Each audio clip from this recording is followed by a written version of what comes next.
Nigeria-Egypt bilateral conference closes with commitment on increasing trade volume. Nigeria to breach global digital divide in coming years. Bank of England warns households may face strain similar to pre-2008 crisis. Plus, oil recoups some losses on supply fears. Strong dollar weighs. This is Business Express on the network service of the NTA, and we are reaching you from Abuja, the nation's capital. I am Musa Abubakar.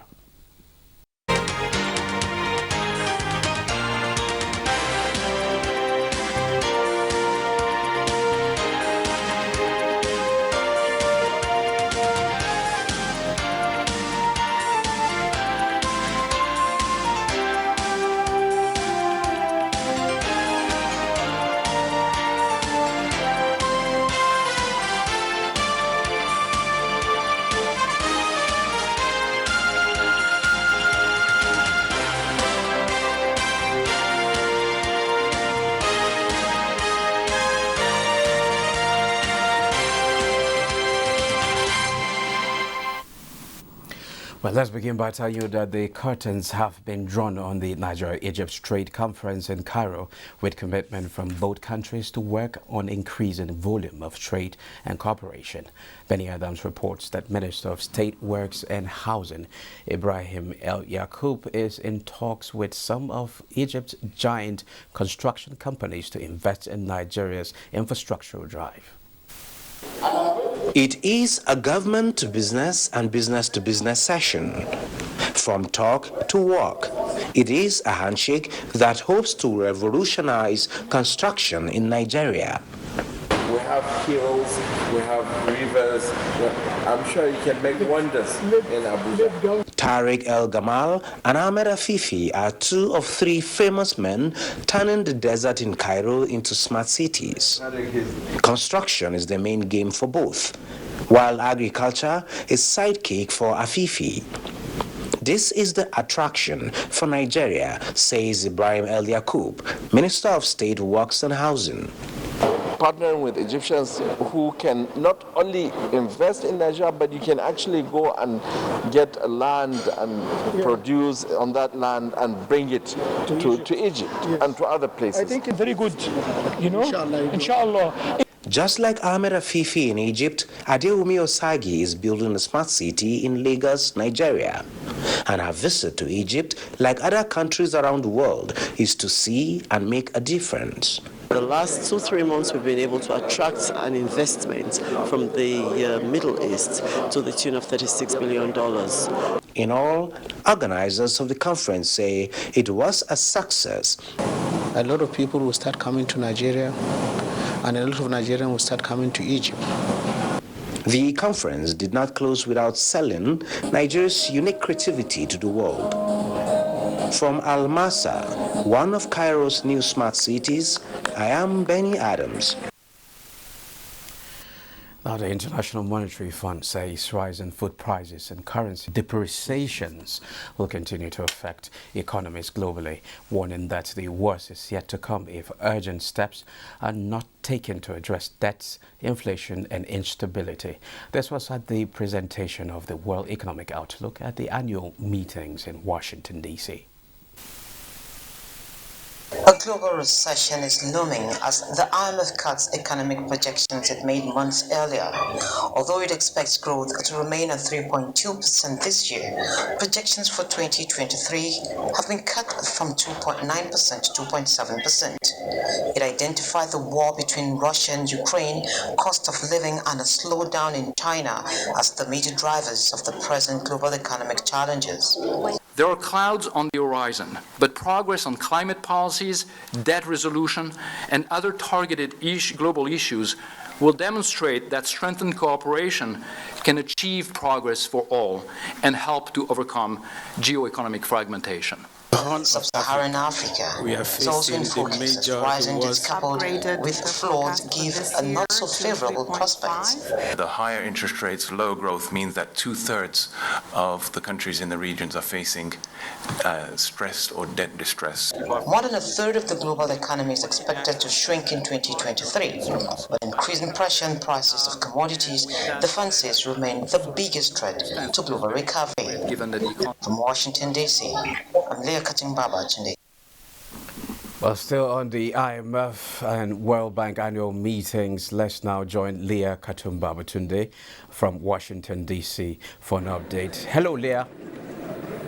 Hi, Musa. Good morning from this end. Well, good afternoon from this end. Let's have an update of the annual meetings. What's happening? Okay, fantastic. Yeah, fantastic. So there's basically not so much different discussions around where we started off in the last 2 days, yesterday and into this early morning hours. So basically about Nigeria, I will be speaking specifically about Nigeria. This morning and yesterday, we've had meetings from the Commonwealth into the IMF and the World Bank. But what is profound is that global growth this year is not going to change, but there will be some changes next year, and these changes will have Nigeria affected. Why will Nigeria be affected? The first is the rising cost of energy, and second is the fact that Nigeria is not producing at optimal. So this is where the PIA comes in. If we're going to meet some of these deficit balances and breach the gaps of our financing and funding, then we would need to ensure that we get optimal production and actual value for money when you are talking about getting the oil money to work for the economy. And then the concerns around flood. The flood already, the IMF has already noted is going to be affecting Nigeria, Chad and Cameroon, which means that next year the food prices translates to an increase. We're going to see the food prices drive inflation up based on predictions, and we're going to have more people in hunger, and then the world will have about 18 million people go into abject poverty. So these are things we cannot exclude ourselves from, right? And the expansionary budget we've proposed for next year, how the fiscal and the monetary policies would combine to give us a favorable option. But as of this morning, the IMF says that it's going to give more support in terms of advice, and there's the actual drawing rights. They're reworking to see that there's more access to funding for countries affected. Nigeria is really affected by that. The Horn of Africa is also affected by the food crisis that has been pushed further by the war between Russia and Ukraine. This actually is not just about wheat now, is the fact that fertilizer prices have also increased because the production capacity, that war is affecting the production capacity. So it means that we're not just dealing with flood, we're dealing with hunger that is coming with that. And there's also the talk of the health issue around that. That is because when you have flooding, you're not totally isolated from issues that come with pandemics and other health-related issues that these floods are likely to come with. And then there's also the much discussion around our taxes, making our taxes work for us, and the taxes improving and increasing significantly to meet those deficits we're going to experience next year, of course, which is an election year, so there's clearly more spending to come. But then most people wouldn't like to hear this. The tightening of policies now to reduce liquidity is one that the policymakers here and the economists here feel that it is apt, it is right that we call back the currencies in circulation and just make it a bit more favorable. But now with the situation at hand, there will need to be some form of balance between both policy ends. This is just a summary of the discussions we've had to listen in, some in person and some by the side.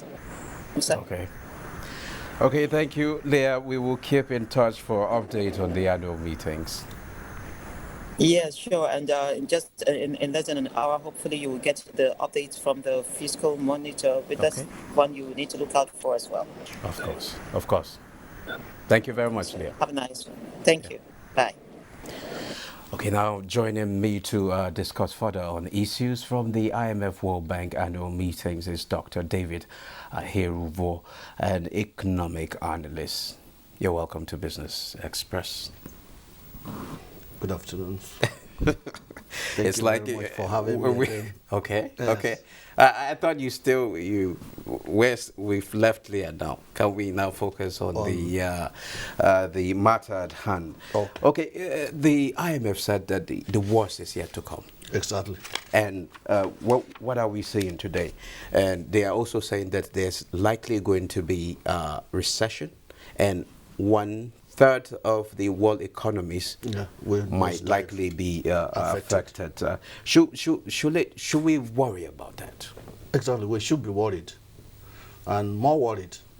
In March or April, when I came here, and we were discussing the economic issues, I told the nation that the war in Ukraine is not just going to affect only Ukraine and Russia, that is going to affect the whole world. Yeah.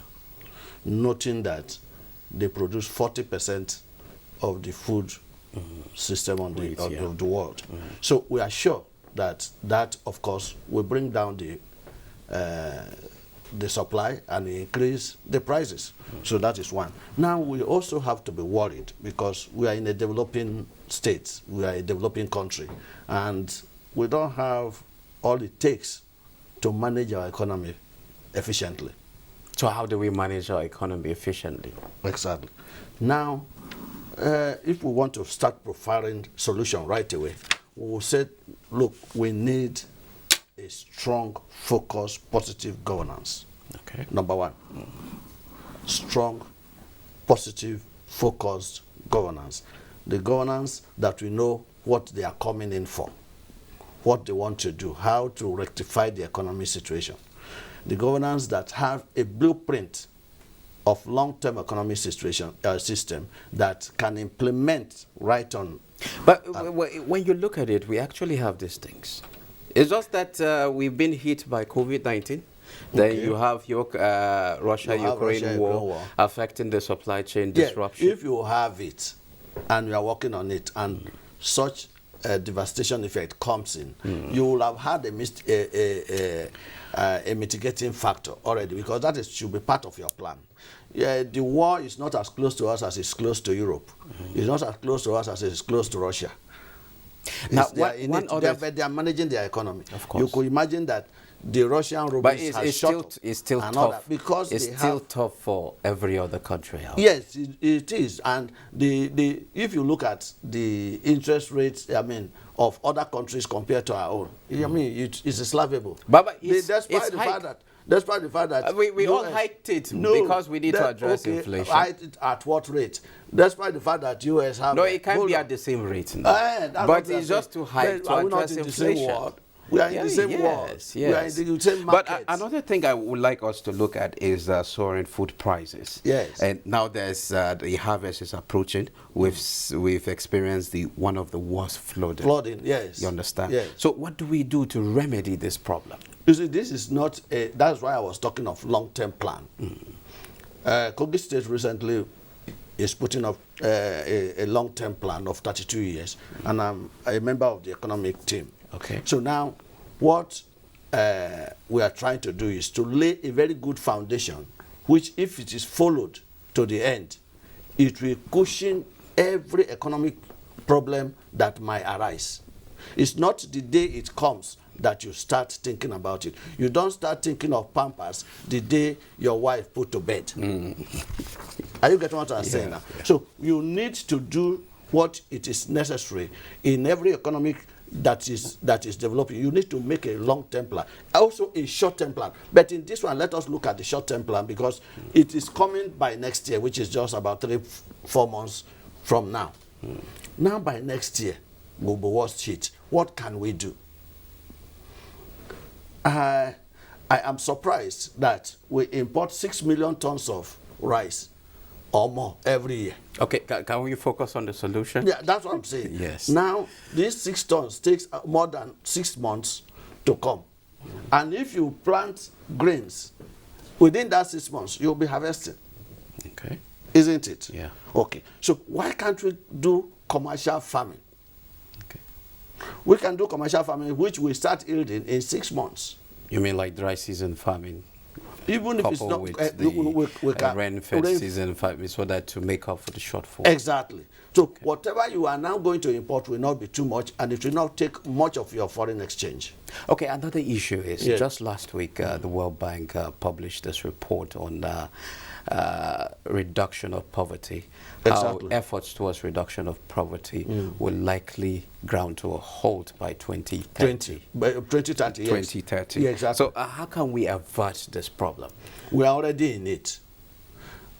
Our own, the estimate of the World Bank says they are projecting that 600 million will be feeding below $2.15. Yeah.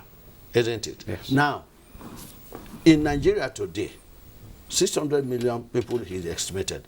In Nigeria today, we have over 100 million that are not living up to $2.15. Over 100 million people. So how do we address this? How do we address it? Yeah. Is to usually what the government will do, because I look at the confluence margin between macroeconomic policy, I mean monetary economic policies and physical economic policies. The government will be trying to pump in money, while the central bank, the monetary authority, will be trying to reduce money to curb inflation. Yeah. But if we manage it by the supply side economy, we could get it right. How? A supply side economy is an economy that invests. Instead of just giving money away, you invest, reduce the tax as part of your fiscal policy, but whatever you now get, you invest in cushioning the effect of the inflation by making sure that supply of basic needs are very much available at an affordable rate. Okay. Okay. Okay, rising debt is another issue. Very well. You must agree with me. It's complicated. Just like what Leah said about the expansionary budget we are seeing in 2023, how do we keep debt in check? You see, the problem we have with the debt majorly is the problem of borrowing for consumption. And we have already overborrowed. But the government said we are borrowing to invest in infrastructure. Whether they are, and we've seen several infrastructure projects I don't here see and there. it. I've not seen it except the one they want to commission in. So what solution will you prefer? Well, I will prefer that we should industrialize. Okay. If we industrialize, and the basic thing to industrialize, Nigerians are very hardworking people. If you give us just power, which Obasanjo Atiku said they have spent $16 billion, not naira, and yet no power. Okay. Which other subsequent governments have spent a lot of money. Can we focus on the solution? Okay. Now, if we get power, a lot of industry will shut up. I make a projection on... But recently there has been improvement in power. Oh, to you in town. Why not you go to the village? Okay. Go to Karo here and see. But go to other I places actually in live the in village. Karo and I've seen improvements. Okay. Have you gone to your hometown recently? I think I've heard from them. Seriously. I'm serious. And they said there is constant power. Yeah, there has been improvement in power. I would say constant power, but there's improvement. Let us not play with facts. Okay, now, apart from power, because of time. Yes, apart from power. Because of time, quickly. Yes, apart from power. What would you like to see at the end of these annual meetings? Just quickly. At the end of the annual meeting, yes, I want to see a very sound solution proffered, and government should follow expert advice. Okay. Thank you very much. If we decided to be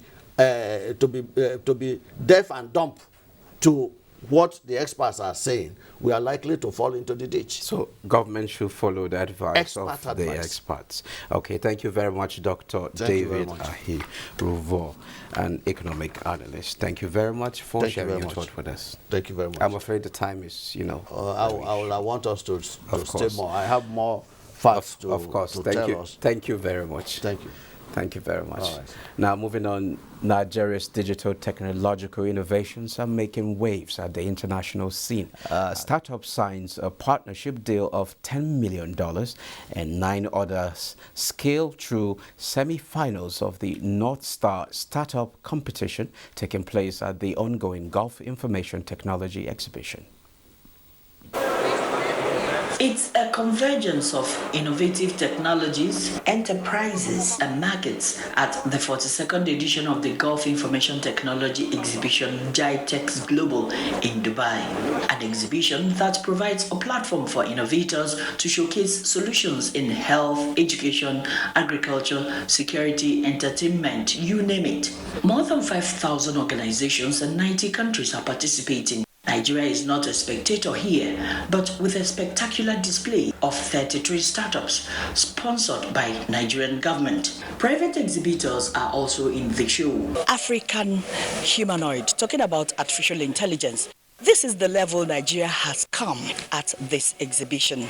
We made our first African humanoid robots, which is the first in Africa, and it's going to be speaking up to 15 languages. Now everybody knows that Nigerian tech ecosystem is the strongest in Africa, and also globally we are catching up. Unicorn is a big startup that is valued approximately or a minimum of 1 billion USD. Out of 7 in Africa, 5 of them originated from Nigeria. We have so many young innovators that are making us proud. And most of them, you will discover the total number of citizens being employed. You'll see it's approximately around 150 to 200 per startup. The focus this year is on emerging trends in artificial intelligence and metaverse. From the Dubai World Trade Center in United Arab Emirates, Chimdima Udubisi. Now let's take a trip to the commodities market.